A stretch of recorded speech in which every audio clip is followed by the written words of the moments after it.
सहनाववतु सहनौ भुनक्तु सह वीर्यं करवावहै तेजस्विनावधीतमस्तु मा विद्विषावहै। ओम शांति शांति शांति। वैदिक जीवन पद्धति की इस कक्षा में आप सभी का हार्दिक स्वागत है, अभिनंदन है। वेदो अखिलो धर्म मूलम, वेद सब सत्य विद्याओं का पुस्तक है। वेद का पढ़ना, पढ़ाना, सुनना, सुनाना तथा अपने आचरण में लाना हम सभी का परम कर्तव्य है। जब जीवन हमारा वेद मार्ग पर चलता है, ज्ञान मार्ग पर चलता है, ज्ञान से युक्त होकर के हम सारे कर्म करते हैं, तो ज्ञान हमारे लिए इस जीवन और इस जहान को महान बनाने का बहुत बड़ा साधन है। इसलिए हम ज्ञान पूर्वक क्रिया व स्तुत्य सुख की कामना करें। जो ज्ञान से विहीन है, अज्ञानता, अल्पज्ञता या अपरिपक्वता में कर्मों का अनुष्ठान करता है, तो उसका जो कर्म है वह कहीं न कहीं ऐसा कर्म कर देता है जो उसको दुख देता है, कष्ट देता है, दूसरों को भी वह कल्याणकारी नहीं हो पाता है। इसलिए हम स्नेह और निर्दोष होने के साथ हमारी जो क्रियाएं हों वो समझदारी से हों, ऐसा हमारा प्रयास होना चाहिए। तो आज हम ऋग्वेद के 5वें मंडल के 64वें सूक्त के दूसरे मंत्र का स्वाध्याय करेंगे। बहुत सुंदर वेद मंत्र है। ओम ता बाहवा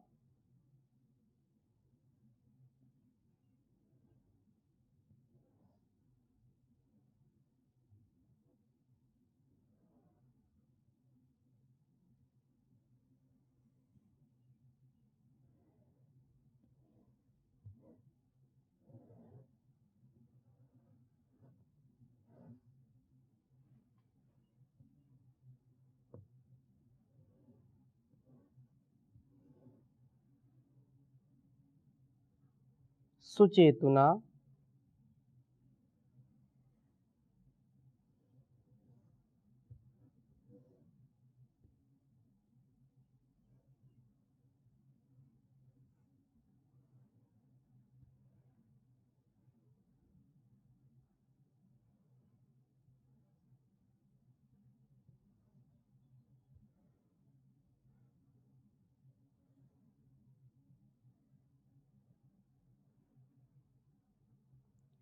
प्रयंत अस्मा।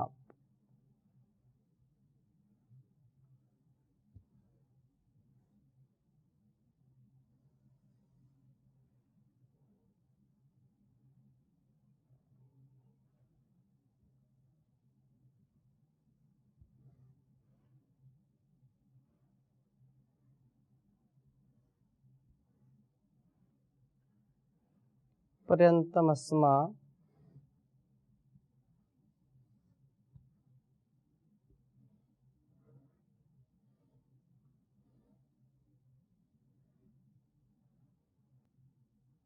अर्चते।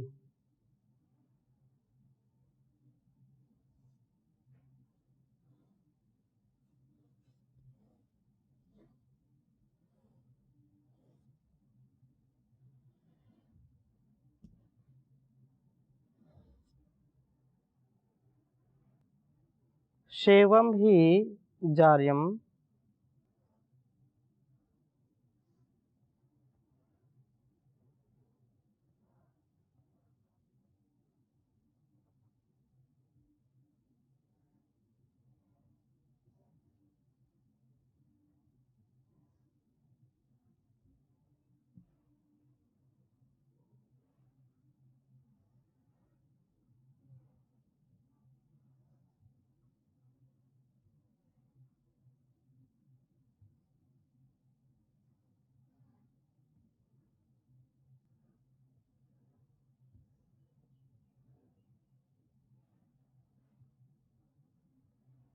वहम विश्वासो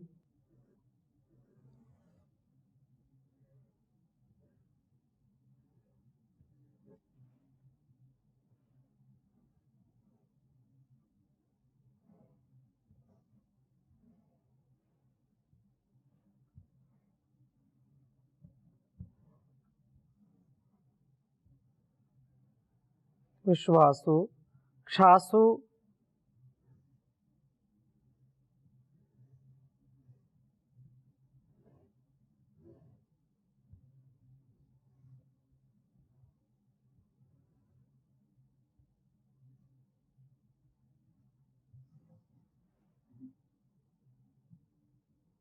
जोगवे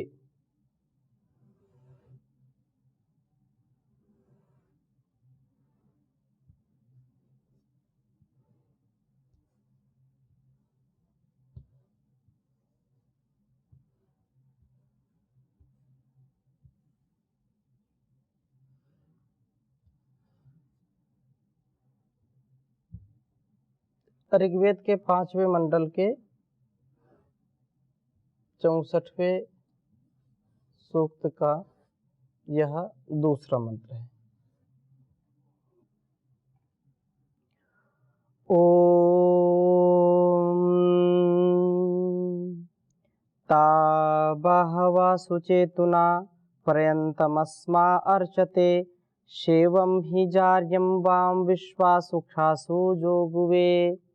ओम ता बहवा सुचेतुना पर्यन्तमस्मा अर्चते शेवं हि जार्यं वां विश्वासुक्षासु जोगुवे।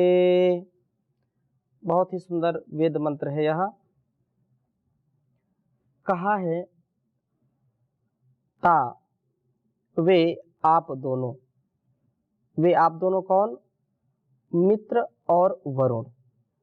मित्र और वरुण अस्मा, एक जो मैत्री का भाव हमारे अंदर जागृत करता है, स्नेह से युक्त करता है, और दूसरा जो हमारे अंदर की संकीर्णताओं को, हमारे अंदर के ईर्षा द्वेष के भाव को, छल कपट के भाव को, कुटिलता के भाव को जो नष्ट करता है, हमारे जीवन को निर्दोष निर्द्वेष बनाता है।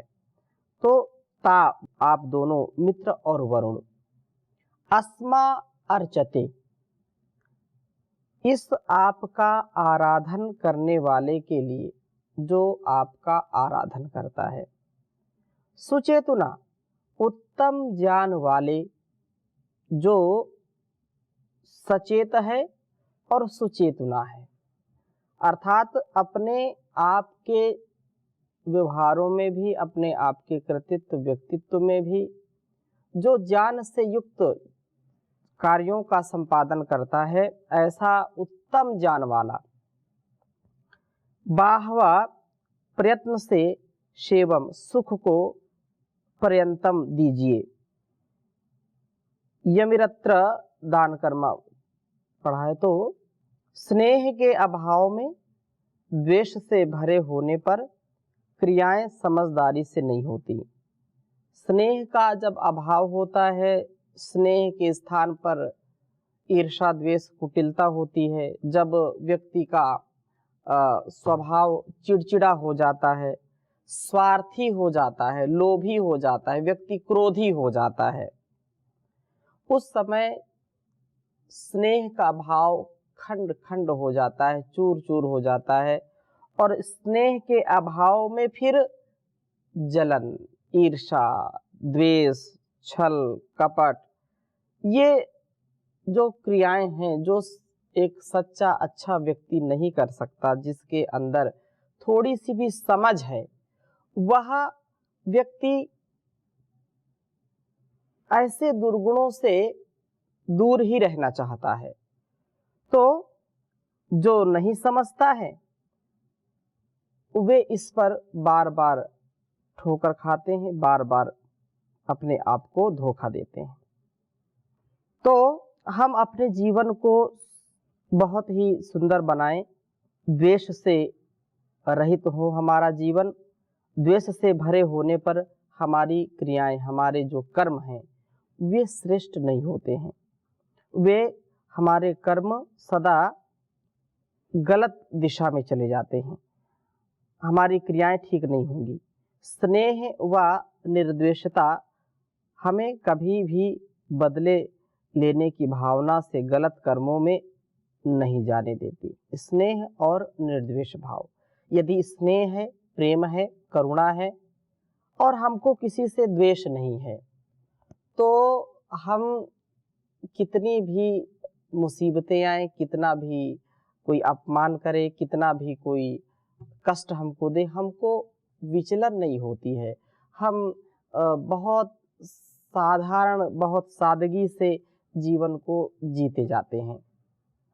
लेकिन यदि कोई हमारे जीवन को ईर्ष्या द्वेष की भावना से, छल कपट की भावना से, संकीर्ण विचारधारा की भावना से देखता है और हमारे अंदर वो दुर्गुण हैं, तो वह व्यक्ति भी हमसे बचेगा और हम भी कभी प्रसन्नचित्त नहीं रह सकते। हमारे जो भी कार्य होंगे कहीं ना कहीं वो अवश्य ही उल्टे हो जाएंगे, अवश्य ही हम अपने कर्मों को ठीक ठीक नहीं कर पाएंगे। तो यह कर्म का मर्म हम समझें और हम दिव्यता से, भव्यता से युक्त होते हैं, अर्थात स्नेह से युक्त होते हैं, तो कर्मों के अनुष्ठान में सुख, आनंद और शांति का अनुभव होता है। हम बदला नहीं लेना चाहते किसी से, नहीं तो कुछ लोग एक बार किसी के साथ कोई घटना घट गई, किसी ने कुछ कह दिया, तो उस समय वो नहीं बोलेगा, लेकिन बाद में उसके मन में एक गांठ बन जाती है और वह अंदर ही अंदर कुढ़ता रहता है, अंदर ही अंदर वह जलन करता रहता है कि कभी न कभी मुझको मौका मिलेगा और मैं भी इसको अपमानित करूंगा। कभी न कभी उसके जीवन का वह क्षण वह खोजता रहता है व्यक्ति कि उसको वह सबक सिखाए, उसको मजा चखाए, ऐसा उसके अंदर भाव होता है। और ऐसा भाव यदि है तो वो कभी भी श्रेष्ठ कार्य, उत्तम कार्य नहीं कर सकता है। अगली बात क्या कही, वाम, आपका मित्र और वरुण का सेवम सुख ही निश्चय से जार्यम स्तुति के योग्य होता है।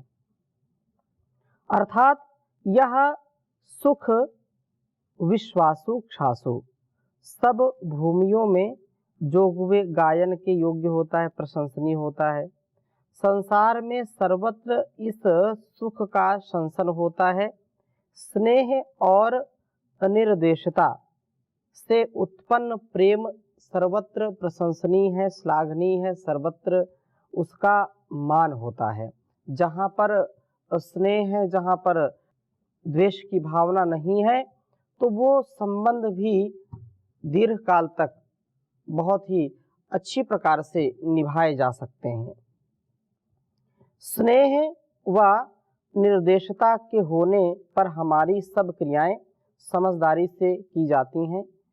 इनसे उत्पन्न सुख सर्वत्र शंसनीय हो जाता है, प्रशंसनीय हो जाता है। इसलिए मित्र और वरुण जो हमारे जीवन को मित्रता से, स्नेह से युक्त करें और द्वेष से, ईर्ष्या, छल कपट से दूर करें।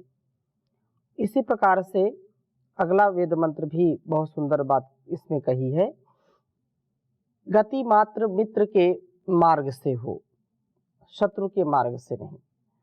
तो कहा है, ओम यन्नु नमस्याम गतिम मित्रस्य यायाम पथा अस्ते प्रियस्ते शर्मण्य हिंसा नस्ते शश्चिरे।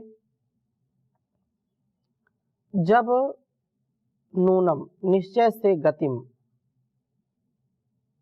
अश्याम गति को प्राप्त करूं, तो मित्रस्य पथा स्नेह करने वाले मार्ग से मैं जाऊं। जीवन में जब गति प्रगति मैं करूं तो मेरे सारे कार्य मैत्री भाव से युक्त हों और मित्रता के रास्ते से, मित्रता मैत्री के पथ से मैं कार्य करने वाला बनूं। अर्थात मेरी सारी गति एकमात्र मित्र की जैसी गति हो, मेरा कोई भी कार्य ईर्ष्या से युक्त ना हो, द्वेष से युक्त ना हो, क्योंकि यह ईर्ष्या द्वेष हमको अंधा बना देते हैं। अंधा तात्पर्य ये है कि जिससे हम ईर्ष्या करते हैं, जिससे हम द्वेष करते हैं, द्वेष एक बार हो गया तो व्यक्ति कितना भी अच्छा हो, कितना ही श्रेष्ठ हो, हमको उसके कार्यों में, उसके व्यक्तित्व में कमियां ही नजर आती हैं। हम द्वेष कर बैठते हैं एक दूसरे से तो फिर कभी उसकी अच्छाइयां हमको नजर नहीं आती। यह द्वेष का परिणाम है कि हम अच्छी चीज को भी, अच्छे स्वभाव को भी, अच्छे कर्मों को भी स्वीकार नहीं कर पाते हैं, हमारे लिए वो स्वीकार्य नहीं होती। और यदि राग है किसी से तो वहां भी न्याय का पक्ष हम भूल जाते हैं। हम उस व्यक्ति के अंदर कितना भी दोष हो जिससे हमको राग हो गया है, तो सदोष वह व्यक्ति हमको निर्दोष नजर आता है, और जिससे हमारा द्वेष है वह निर्दोष होने पर भी हमको दोषी नजर आता है। इतनी हमारी मति फिर जाती है, इतना हमारा ज्ञान अपरिपक्व हो जाता है कि क्या सही है क्या गलत है, हम उसको भूल बैठते हैं और अपने जीवन को अंधकार की ओर ले जाने का कार्य करते हैं। यहाँ पर यह बात कही है कि मैं जो भी कार्य करूं मैत्री भाव से करूं, मेरे अंदर ईर्ष्या द्वेष न हो, ऐसे पथ से चलो जो मैत्री का पथ है, जो द्वेष का पथ नहीं है। मैं द्वेष से युक्त होकर के कोई भी कर्म ना करूं, कोई भी क्रिया ना करूं। अस्य इस प्रियस्य, अस्य इस प्रियस्य सबकी प्रीति के कारणभूत अहिंसा नस्ते, किसी की हिंसा न करने वाले मित्र की शर्मणी, शरण में सच्चिरे सब संगत हो जाते हैं। मित्र देवता का आराधन सबको एक बना देता है। सच्चा का अर्थ है पूजा करना भी, तो प्रभु का सच्चा पूजन भी यही है कि हम सब परस्पर स्नेह व निर्द्वेषता से चलें। यदि वास्तव में इसमें सच्चाई है, अब इसको कोई स्वीकार करे ना करे, हम सब उस परम पिता परमेश्वर की संतानें हैं, स्त्री के रूप में, पुरुष के रूप में, चाहे किसी भी मत मजहब, किसी भी संप्रदाय, किसी भी समुदाय का व्यक्ति हो, जो भी जीव जंतु हैं, कीट पतंग, हाथी घोड़ा, सब जितना भी, सब उस परमात्मा के द्वारा बनाए गए हैं। तो हम यदि एक हैं, उस परमात्मा की संतानें हैं, और हम यदि परस्पर ईर्ष्या द्वेष करते हैं, परस्पर यदि हम लड़ते झगड़ते हैं, तो वह हमारे लिए भी कल्याणकारी नहीं है, और ईश्वर का भी जो प्रयोजन है हमारे इस जीवन को यहाँ बनाने का, वह प्रयोजन भी हम सिद्ध नहीं कर पा रहे हैं। जिस खरी कसौटी में वह उतार करके हमको श्रेष्ठतम बनाना चाहता है, हम वैसा नहीं बन पा रहे हैं, तो कहीं ना कहीं यह प्रभु की आज्ञा का उल्लंघन होगा। प्रभु की जो नीति बनाई है, जो उन्होंने उपदेश दिया है हम सबको, कैसा हमारा जीवन होना चाहिए, उससे भी हम विपरीत आचरण कर बैठते हैं। हमको ईश्वर की सच्ची पूजा करनी चाहिए अपने श्रेष्ठ कर्मों से, तो हम उसकी पूजा नहीं कर पाते हैं। हम परस्पर स्नेह व निर्द्वेषता से नहीं चल पाते हैं, तो यह उस प्रभु का अपमान होगा। जैसे एक माता पिता अपनी संतानों को कभी भी आपस में लड़ना, झगड़ना या ईर्ष्या द्वेष करना, एक दूसरे का अपमान करना, वो कभी नहीं चाहते कि हमारी संतानें लड़े झगड़ें। कोई भी सच्चा माता पिता या गुरु आचार्य कभी नहीं चाहते कि उनके संतान, उनके शिष्य आपस में ईर्ष्या द्वेष करने वाले हों। वो सदा यही चाहते हैं कि इनमें अतिशय प्रेम हो, अतिशय इनमें परस्परता हो, एक दूसरे का सम्मान हो। घर परिवार समाज संसार जितना भी है यह सब हमारे लिए ही है।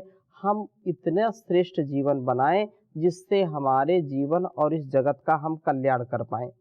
तो मेरे सब कार्य मित्र के मार्ग से चलते हुए हों। मैं शत्रुवत व्यवहार ना करूं, मैं किसी से ईर्ष्या द्वेष ना करूं। यह स्नेह व निर्द्वेषता से चलना ही प्रभु का सच्चा पूजन है। हम अपने जीवन में जैसे जैसे निर्द्वेष बनते जाएंगे, जैसे जैसे हमारा स्वभाव निर्मल होता जाएगा, वैसे वैसे प्रभु की हम भक्ति के लिए तैयार होते चले जाएंगे। यही उस प्रभु की भक्ति का स्वभाव हमारे अंदर स्थापित हो जाए तो कितना सुंदर यह जीवन हो जाएगा।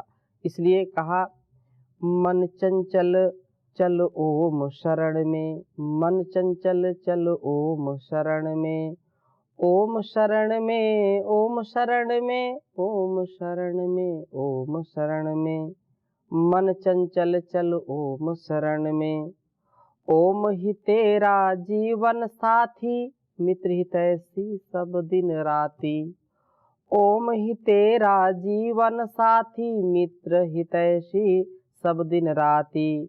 2 दिन के हैं ये जग वाले, साथ न देंगे जन्म मरण में। मन चंचल चल ओम शरण में, मन चंचल चल ओम शरण में। कितने दिन हंस खेल लिया है, सुख पाया दुख झेल लिया है। रुक जा मत जा माया के संग, डूब मरे कूप गहन में। रुक जा मत जा माया के संग, डूब मरेगा कूप गहन में। मन चंचल चल ओम शरण में, मन चंचल चल ओम शरण में। जग में तू प्यार बढ़ाया, कितना सिर पर भार चढ़ाया। जग में तूने प्यार बढ़ाया, कितना सिर पर भार चढ़ाया। पग पग मुश्किल हो गिर पगले, भवसागर के पार करन में। मन चंचल चल ओम शरण में, मन चंचल चल ओम शरण में। सब चिंताएं मिट जाएं तेरी, भजले तज दे हेरा फेरी। सब चिंताएं मिट जाएं तेरी, भजले तजले हेरा फेरी। ओम नाम काले के सहारा, आनंद पाले ईश शरण में। मन चंचल चल ओम शरण में, मन चंचल चल ओम शरण में। तो ओम की शरण में आएं और ईर्ष्या द्वेष से हम बचें, ऐसा हम सबका स्वभाव हो, ऐसा संस्कार हो। ओम शांति शांति शांति।